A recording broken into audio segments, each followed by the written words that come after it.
அன்பார்ந்த பெப்பர் தொலைக்காட்சி நேயர்களுக்கு இனிய காலை வணக்கம். மூன் சயின்ஸ் நிகழ்ச்சியில் சாஸ்திரம் காட்டும் வழிமுறைகள். இதில் சந்தான பாக்கியம் புத்திரஸ்தானம் பற்றி பார்த்தோம். நம்ம ஒருவருக்கு திருமணம் பார்க்க ஆரம்பிக்கும்போது அவருடைய சுயஜாதகத்தை கொண்டு போயிட்டு திருமணம் இப்போ பார்க்கலாமா, அதில் ஏதாச்சும் தோஷங்கள் இருக்கா, என்ன மாதிரி பரிகாரங்கள் பண்ணிட்டு பார்க்கணும். அதுக்கப்புறம் பார்க்க ஆரம்பிக்கும்போது பொருத்தங்கள் எவ்வளோ பொருத்தங்கள் எத்தனை விதமான பொருத்தங்கள் இருக்குது, அந்த பொருத்தங்கள் எப்படி பார்த்து நல்ல ஜாதகம் தேர்ந்தெடுக்கிறது. அதுக்கப்புறம் திருமணத்துக்கு நாள் குறிக்கிறது, திருமணத்துக்கு உண்டான அந்த சடங்குகள் சம்பிரதாயங்கள் எப்படி முறைப்படி செய்கிறது, அதெல்லாம் பார்த்தோம். அதுக்கப்புறம் திருமணம் முடித்த உடனே திருமண சடங்குகள்லேயே ஒரு சடங்காக வரக்கூடிய கிரகப்பிரவேசம் சொல்லக்கூடிய வீடு, சொந்த வீடு அமைப்பு இருக்கா, அது ஒவ்வொருத்தருக்கும் எப்படி இருக்குது அப்படின்ற விஷயங்களை பார்த்தோம். வீடுக்கு அப்புறம் திருமணம் முடிஞ்சு சொந்த வீட்டில் இருக்காங்க, புத்திரஸ்தானம் சந்தான பாக்கியம், இதை பற்றி அந்த காரகத்துவமாக இருக்கக்கூடிய கிரகங்கள், அந்த புத்திரஸ்தானம் இந்த மேஷ லக்னம்லேருந்து மீன லக்னம் வரைக்கும் எப்படி 5ஆம் பாவம் எப்படி இருந்தால் எப்படின்னு சொல்லி அந்த சந்தான பாக்கியத்தை பற்றின முழுமையான விஷயங்களை பார்த்தோம். அதுக்கப்புறம் பிறந்த குழந்தைங்களை படிக்க வைக்கணும், கல்வி செல்வம். இது ஜாதக ரீதியாக படிப்புக்கு கல்விக்கு சம்பந்தப்பட்ட கிரகங்கள், காரகத்துவமாக இருக்கக்கூடிய கிரகங்கள் என்ன, அதுக்கப்புறம் ஜாதகத்தில் இந்த படிப்புக்கு கல்விக்கு சம்பந்தமாக இருக்கக்கூடிய பாவங்கள், எந்தெந்த பாவங்கள், இவையெல்லாம் எப்படி இருக்கணும், எப்படி இருந்தால் நல்லது, எந்த அளவுக்கு நல்லா இருந்தால் என்ன மாதிரி படிக்க வைக்கலாம் அப்படின்றதெல்லாம் இப்போது பார்க்க ஆரம்பிக்கலாம். படிப்பு கல்வி அப்படின்னு சொல்லும்பொழுது என்ன சொல்லுவாங்கன்னா, ஒருவர் கற்ற கல்வி தன்னுடைய 7 பிறப்புக்கும் தொடர்ந்து வரும்னு சொல்லுவாங்க. வேற எந்த விஷயமே 7 பிறப்புக்குமே வராது. அதனால தான் இப்போ பார்த்தீங்கன்னா சாதாரணமாக ஒரு குழந்தை அது பிறக்கும் போதே படிக்க ஆரம்பிக்கும் போதே ரொம்ப நல்ல கிராஸ்பிங் பவர், ஈஸியாக புரிஞ்சக்கூடிய அளவுக்கு ரொம்ப சீக்கிரமாக நல்லா படிக்கும், டபுள் ப்ரொமோஷன்லாம் வாங்கும். சின்ன குழந்தைகள் சில பேர்லாம் பார்த்தீங்கன்னா 1330 குறளையும் மனப்பாடம் பண்ணி சொல்கிறது, கலைத்துறை இசையில் நல்லா வர்றது, இதெல்லாம் பூர்வ ஜென்ம வாசனைன்னு சொல்லுவாங்க. முன் ஜென்மத்தில் அவங்க அவ்வளோ கஷ்டப்பட்டு அந்த கலையை அந்த படிப்பை கற்றுக்கிட்டு இருக்காங்க, அந்த வாசனை தான் அவங்களுக்கு வருது. அப்போது 7 ஜென்மத்துக்கும் ஒருவர் கல்வி தொடர்ந்து வரும். ரெண்டாவது, கல்வி செல்வம் அப்படின்றது நிலையானது, இன்னைக்கு இருக்கும் நாளைக்கு போயிடும்னு சொல்லி ஒரு அமைப்பு கிடையாது, அதை யாராலையும் அழிக்க முடியாது அப்படின்ற ஒரு அமைப்பு இருக்குது. அதுக்கப்புறம் பெரியவங்க என்ன சொல்லுவாங்கன்னா, ஒருவருக்கு மன்னருக்கு தன் தேசத்தில் தான் புகழ், தன் தேசத்தில் தான் அவருக்கு அதிகாரம், ஆனால் கற்றவனுக்கு எந்த தேசம் போனாலும் அவருக்கு நல்ல ஒரு மரியாதை கிடைக்கும் அப்படின்னு சொல்லியிருக்காங்க. அப்போது படிப்புன்றது இவ்வளவு முக்கியத்துவம் வாய்ந்ததாக இருக்குன்னு முற்காலத்திலே சொல்லி வச்சுருக்காங்க. அதுலேயும் இந்த காலகட்டத்தில் பார்க்கும்போது படிப்பு கல்வி அறிவு இருக்கிற ஒருவர் தான் வாழ்க்கையில் முன்னேற முடியும், எல்லா விஷயங்களும் அனுபவிக்க முடியும், நல்ல மரியாதைகள், சந்தோஷம், சொத்து எல்லாம் அவருக்கு கிடைக்கும். அப்போ கல்வி செல்வன்றது ரொம்ப முக்கியமாக இருக்குது. இது ஜாதகத்தில் எப்படி இருக்குன்னு பார்க்கும்போது இதுக்கு காரகத்துவமாக இருக்கக்கூடிய கிரகங்களுடைய வரிசையில் முதல்ல வர்றது சந்திரன். சந்திரன் சொல்லும்பொழுது அவர் மனோகாரகன், மனம் சம்பந்தப்பட்ட கிரகமாக இருக்கார். அப்போ நம்ம படிக்கணும்னா முதல்ல நம்ம மனசை அதில் லயிக்கணும். நம்ம எங்கேயோ யோசனை பண்ணிட்டு அதில் ஒரு இன்ட்ரெஸ்ட் இல்லாமல் கடமையேன்னு சொல்லி ஆசிரியர்களுக்காகவோ அல்லது பெற்றோர்களுக்காகவோ படித்தோம்னா அது நமக்கு மைண்டில் ஏறாது. அப்படியே நம்ம அவங்களுக்காக கடமையேன்னு படித்தாலும் அது நமக்கு ஞாபகத்தில் இருக்காது, கொஞ்சம் நல்லா மறந்துடும். ரெண்டாவது, சரியாக புரிஞ்சிக்க மாட்டோம், தவறாக புரிஞ்சுப்போம். அப்போ சந்திரன் நல்லா இருந்தால் தான் நல்லா படிக்க முடியும். மன ஒருமைப்பாடு இருக்கணும், மனசு அங்கேயே இருக்கணும், அப்படி இருக்கணும் ஒன்று. ரெண்டாவது, சந்திரன் சொல்லக்கூடிய ஒருத்தர் நல்லா இருக்கும் பொழுது நல்ல ஞாபக சக்தி இருக்கும். அப்போது படிக்க முதல்ல ஒருமைப்பாடு வேணும், அந்த ஒருமைப்பாடு மனசு அடக்கி உட்காந்து படிக்கிறோம், அப்படி படித்த விஷயம் நமக்கு ஞாபகத்தில் இருக்கணும், மறந்து போயிடக்கூடாது, அதுக்கு சந்திரன். அதுக்கப்புறம் சந்திரன் சொன்னால கிராஸ்பிங் பவர்னு சொல்லுவாங்க, புரிஞ்சிக்கக்கூடிய சக்தி. இப்போ ஒரு கிளாஸ், ஒரு வகுப்பறையில் 40 பேர் ஸ்டூடெண்ட்ஸ் இருந்தாலும் அதில் முதல் ரேங்க் வர்றவர்னு ஒருத்தர் இருக்கார். அதில் சீக்கிரமாக புரிஞ்சக்கூடியது அந்த ஆசிரியருக்கு நல்லா தெரியும் யாரார் எவ்வளோ கெப்பாசிட்டி இருக்குன்ட்டு. அப்போது அந்த கிராஸ்பிங் பவர், சீக்கிரமாக சொல்கிற விஷயத்தை புரிஞ்சிக்கக்கூடிய சக்தியை கொடுக்கக்கூடியது சந்திரன். அதுக்கப்புறம் ஒரு விஷயத்தை நல்லா செய்கிறது என்ன சொல்லுவாங்கன்னா, ஹார்ட் ஒர்க் ஸ்மார்ட் ஒர்க்குன்னு சொல்லுவாங்க. ஒரு வேலையை ஒருத்தர் கஷ்டப்பட்டு செய்வார், அதே வேலையை இன்னொருத்தர் ரொம்ப ஈஸியாக செஞ்சுட்டு போயிடுவார். ஏன்னா அவருக்கு அந்த வேலையோட நுணுக்கம் தெரியும். இதுக்கும் காரணம் சந்திரன் தான். அப்போது சந்திரன் சிறப்பாக இருந்தால் தான் ஒருவருக்கு இந்த விஷயங்கள் எல்லாம் கிடைக்கும், அவர் நல்லா படிக்க முடியும். அதுக்கப்புறம் காரகத்துவமாக இருக்கக்கூடிய கிரகம் பார்க்கும்போது புதன்.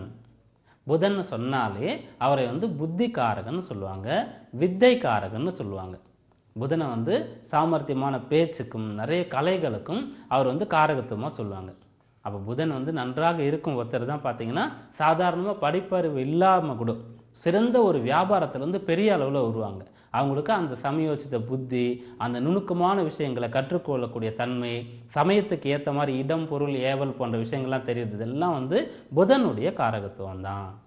புதன் சிறப்பாக இருக்கும் பொழுது ஒருத்தர் தான் படிக்கக்கூடிய துறையில் சிறந்து விளங்க முடியும், நல்ல பெயர் எடுக்க முடியும். புதன் சரியாக இல்லைன்னு சொல்லும் பொழுது அவருக்கு இந்த தன்மைகள் கிடைக்காது. ரெண்டாவது, புதன் நல்லா இருந்தால் தான் சாதாரணமாக படிக்கிறது விட மேலோட்டமாக படிக்கிறது வேற, ஆழ படிக்கிறது வேற. என்ன சொல்லுவாங்கன்னா, பிரகல்லாதன் படிச்சுட்டு இருக்கும்போது அவருடைய தந்தை அவர்கிட்ட கேட்குறாரு, எப்படி படிக்கிறேன்ட்டு. அப்போ இவர் சொல்கிறாரு, சதுவுலோ மர்மம் கலகி சதுவித்தினி தன்றி அப்படின்னு சொல்கிறார். அதாவது படிப்பை படிக்கலை, அதில் இருக்கக்கூடிய மர்மம், அதில் இருக்கக்கூடிய ஒரு விஷயம் நுணுக்கத்தை தெரிஞ்சுக்கிட்டு படித்தேன் அப்படின்னு சொல்லுவார். அவ்வளோ படிப்பில் சாதாரணமாக ஏதோ படிக்கிறோம், அதுக்கு மார்க் போடுறாங்க, அது பாஸ் ஆகிட்டோம் அப்படின்றது இல்லாமல் என்ன படிக்கிறோம், அது என்ன விஷயம், அதுலேருந்து நம்ம என்ன தெரிஞ்சுக்கணும், அது நமக்கு என்ன பயன்படும் அப்படின்ற அளவுக்கு நம்ம யோசித்து புரிஞ்சுட்டு படிக்கும்பொழுது நம்ம வாழ்நாள் முழுக்க அது நமக்கு மனசில் இருக்கும். அது பசுமரத்தை ஆணி போல நமக்கு மனசில் பதியும். அப்படி படிக்கிறதுக்காக புதன் ஜாதகத்தில் சிறந்த தன்மையில் இருக்கணும். மேற்கொண்டு படிப்புக்கு சம்பந்தப்பட்ட கிரகங்கள் என்னென்ன அப்படின்றத நாளை பார்க்கலாம்.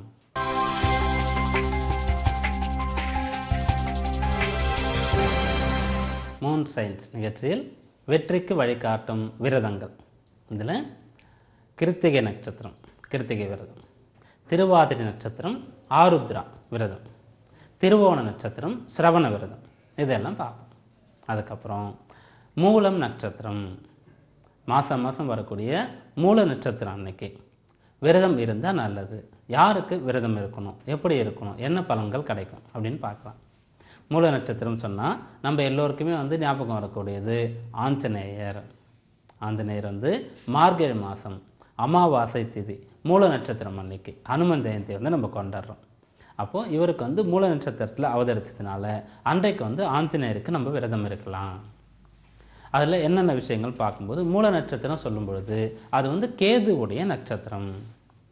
இப்போது கேதுன்னு சொல்லும்பொழுது அவர் நமக்கு அசுப கிரகங்கள் வரிசையில் வராரு, சாயா கிரகமாக இருக்கிறாரு. அப்போ இந்த கேது நமக்கு பிரச்சனைகள் கொடுக்கக்கூடாது. ஒருவர் ஜாதக ரீதியாக கேது அவருக்கு நல்ல ஸ்தானங்கள் இருந்து கேதுனால பிரச்சனை இருந்ததுன்னா அவங்க மூல நட்சத்திரத்தில் விரதம் இருக்கலாம். அதே மாதிரி கேது சம்பந்தப்பட்ட மன சம்பந்தப்பட்ட குழப்பம், மன பிரச்சனை, அதே மாதிரி கேது ஆரோக்கிய ஸ்தானங்கள் இருந்தால் உடல் உபாதை இது ஏற்படுத்துறது. லக்னத்தில் இருக்கும் பொழுது அவங்களுக்கு காரிய தடைகள் ஏற்படுறது. இதெல்லாம் நிவர்த்தி பண்ணுறதுக்கு லக்னத்திலும் ஏழிலும் இருந்து அவங்களுக்கு திருமண தடை இருந்தால் அதை நிவர்த்தி பண்ணுறதுக்கு, 5ஆம் இடத்துலேருந்து புத்திரஸ்தானம் தடை இருந்தால் அதை நிவர்த்தி பண்ணுறதுக்கு இப்படின்னு சொல்லி நம்ம மூல நட்சத்திரம் அன்னைக்கு தொடர்ந்து விரதம் இருக்க ஆரம்பிக்கும் பொழுது நம்முடைய தோஷங்கள் பிரச்சனைகள் எல்லாம் நிவர்த்தி ஆகுது. நம்ம கிடைக்க வேண்டிய நல்ல பலன்கள் கிடைக்குது ஆஞ்சநேயர் மூலமாக. ஏன்னா ஆஞ்சநேயர் என்ன சொல்லுவோம்னா, நவகிரகங்கள் கிட்டேருந்து நம்ம கிடைக்கக்கூடிய பிரச்சனைகளை நிவர்த்தி பண்ணக்கூடிய கடவுள் ஆஞ்சநேயர்னு சொல்லுவோம். ஏன்னா சனீஸ்வரன் கூட பிடிக்க முடியாத கடவுள் விநாயகரும் ஆஞ்சநேயரும் அப்படின்னு நம்ம எல்லாருக்கும் தெரியும். அப்போது நவ கிரகங்களுடைய எல்லா 9 கிரகங்களுடைய சக்தியும் அது நம்ம கொடுக்குற பிரச்சனையை நிவர்த்தி பண்ணக்கூடிய சக்தி அனுமனுக்கு இருக்குது. அப்போது நவகிரக தோஷங்கள் நிவர்த்தி ஆகிறதுக்காக மூல நட்சத்திர விரதம் இருக்கலாம். ஒன்று. ரெண்டாவது, ஆஞ்சநேயர்னு சொல்லி பார்க்கும்பொழுது அவர் சக்திக்கு உதாரணமாக சொல்லக்கூடியது. பயம் கவலை இருக்கிறவங்களுக்கு ஆஞ்சநேயருடைய மூல நட்சத்திர விரதம் இருக்கும்பொழுது அந்த பிரச்சனை அவங்களுக்கு சரியாகும். ரெண்டாவது, எவ்வளோ பெரிய காரியமாக இருந்தாலும் நம்ம செய்து முடிக்கணும், சக்தி அதிகமாக வேணும், என்னுடைய சக்திக்கு மீறின ஒரு வேலை இது அப்படின்னு நம்ம நிறைய விஷயங்கள் எடுத்துகிட்டு இருக்கோம். அதுக்கு நம்ம நடைமுறையில் பார்க்கும்போது வீடு கட்டுறதும் திருமணமும் எல்லோருக்கும் தெரியும். இதே மாதிரி பார்த்தீங்கன்னா படிப்பாக இருக்கட்டும், படிப்பில் தன்னுடைய அறிவுக்கு திறமைக்கு சவால் விடக்கூடிய படிப்புகள் இப்போ நிறைய இருக்குது. அந்த மாதிரி படிச்சுட்டு இருக்கவங்க மூல நட்சத்திரம் அன்னைக்கு ஆஞ்சநேயர் வழிபட்டாங்கன்னா அவங்க படிக்கிறதுக்கு உண்டான சக்தி கிடைக்கும். அதே மாதிரி வேலை தொழில் இதுலேயும் சவாலாக எடுத்துக்கிட்டு செய்யக்கூடிய வேலைகள் தொழில்கள் மிகப்பெரிய அளவுக்கு இருக்கக்கூடியதை செய்து முடிக்கக்கூடிய சக்தி வேணும் அப்படின்னு சொன்னால் மூல நட்சத்திரம் அன்னைக்கு ஆஞ்சநேயரை வழிபடலாம். அதே மாதிரி மூல நட்சத்திரம் தனுர் ராசின்னு சொல்லும்போது ரெண்டுமே ஆன்மீக சம்பந்தப்பட்ட கிரகம். அப்போது எனக்கு வந்து ஆன்மீகத்தில் நாட்டம் வேணும், கடவுளிடத்தில் ஈடுபாடு வேணும், நம்பிக்கை வேணும், இதன் மூலமாக எனக்கு வந்து கஷ்டங்கள் குறையணும், நல்ல விஷயங்கள் நடக்கணும்னு சொல்லி பொதுவாக ஆன்மீகத்தில் வரணும்னு சொல்லி இருக்கிறவங்க எல்லோருமே, அதுலேயும் குறிப்பிட்ட கோவில் சார்ந்து இருக்கிறவங்க நிறைய பேர் பார்த்தீங்கன்னா கோவில் வந்து சொந்தமாக கட்டணுன்ற எண்ணங்கள் நிறைய பேருக்கு வரும், கேதுவுடைய ஆதிக்கத்தில் இருந்தாங்கன்னா.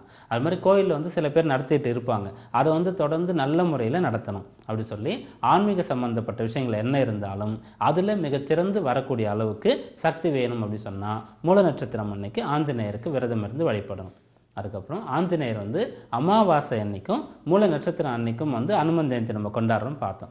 இப்போது ஜாதக ரீதியாக நிறைய பேர் வந்து நம்ம தவறாக நினச்சிட்டு இருக்கக்கூடிய விஷயங்களில் இதுவும் ஒரு விஷயம். அமாவாசை அன்னைக்கு குழந்தை பிறந்ததுன்னா அந்த குழந்தைய வந்து நம்ம அந்த குழந்தைய பற்றி தப்பாக சொல்கிறது, அதாவது வந்து திருடனாக இருப்பாங்க, அவங்களுக்கு வந்து அமாவாசை அன்னைக்கு பிறந்ததுனால வந்து வாழ்க்கையில் வந்து நிம்மதி இருக்காது, கஷ்டம் இருக்கும், வாழ்க்கை வந்து இருளாக இருக்கும், முன்னேற முடியாது அப்படின்ட்டுலாம் சொல்லிட்டு இருக்கோம். அது தப்பு, அந்த மாதிரி கிடையாது அப்படின்னு நிரூபிக்கிறதுக்காக தான் ஆஞ்சநேயர் அமாவாசை அன்னைக்கு பிறந்து நமக்கு காமிச்சார்.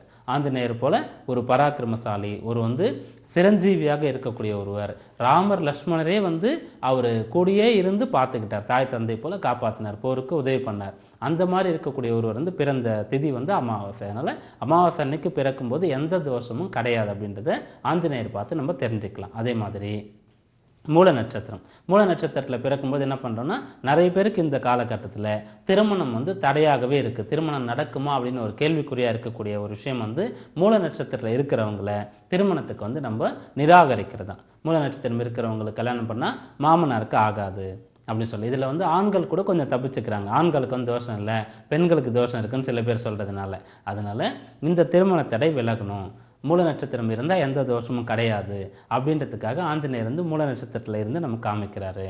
இப்போ இந்த ரெண்டு விஷயங்கள் வந்து நம்ம தெரிஞ்சுக்கிட்டோம். அதுக்கப்புறம் மூல நட்சத்திரம் அன்னைக்கு நம்ம சிவாலயங்கள்லையும் பெருமாள் கோயிலையும் ரெண்டு கோயிலையும் இருக்கக்கூடிய ஒரு கடவுள் தான் வந்து ஆஞ்சநேயர். சிவாலயத்துலையும் இருப்பார், பெருமாள் கோயிலையும் இருப்பார். அப்போது எந்த கோயில் நம்ம வீட்டுக்கு அருகாமையில் இருக்கோ, நம்ம போகக்கூடிய தூரத்தில் நம்ம சக்திக்கு இருக்கோ அந்த கோயிலுக்கு மூல நட்சத்திரம் அன்னைக்கு நம்ம விரதம் இருந்து ஆஞ்சநேயருக்கு நம்மளுடைய சக்திக்கு தகுந்தவாறு வடை மாலை சாத்துறதோ அல்லது வெண்ணெய் காப்பு சாத்துறதோ அல்லது வந்து அபிஷேகம் திருமஞ்சனம் அவருக்கு கொடுக்கறதோ, சாதாரணமாக வந்து விளக்கேற்றுறது, அர்ச்சனை பண்ணுறது அப்படின்ட்டு துளசி மாலை சாத்துறதுன்னு எந்த விஷயம், வெற்றிலை மாலை சாத்துறது, எந்த விஷயம் நம்ம சக்திக்கு முடியுமோ அதை செய்யும் பொழுது ஆஞ்சநேயர் வந்து நமக்கு இருக்கக்கூடிய தடைகள், பிரச்சனைகள், ஜாதக ரீதியான தோஷங்கள், உடல் உபாதைகள், மனக்குழப்பம், இது எல்லாவற்றையும் வந்து நமக்கு சரி பண்ணி நம்மளுடைய பிரச்சனையிலேருந்து நம்மளை அவருடைய சக்தியின் மூலமாக காப்பாற்றுவதனால மூல நட்சத்திரம் அன்னைக்கு நம்ம எல்லோரும் ஆஞ்சநேயருக்கு விரதம் இருந்து அவருடைய அனுகிரகம் பெறலாம். தொடர்ந்து வெற்றிக்கு வழிகாட்டும் விரதங்களை நாளை பார்க்கலாம்.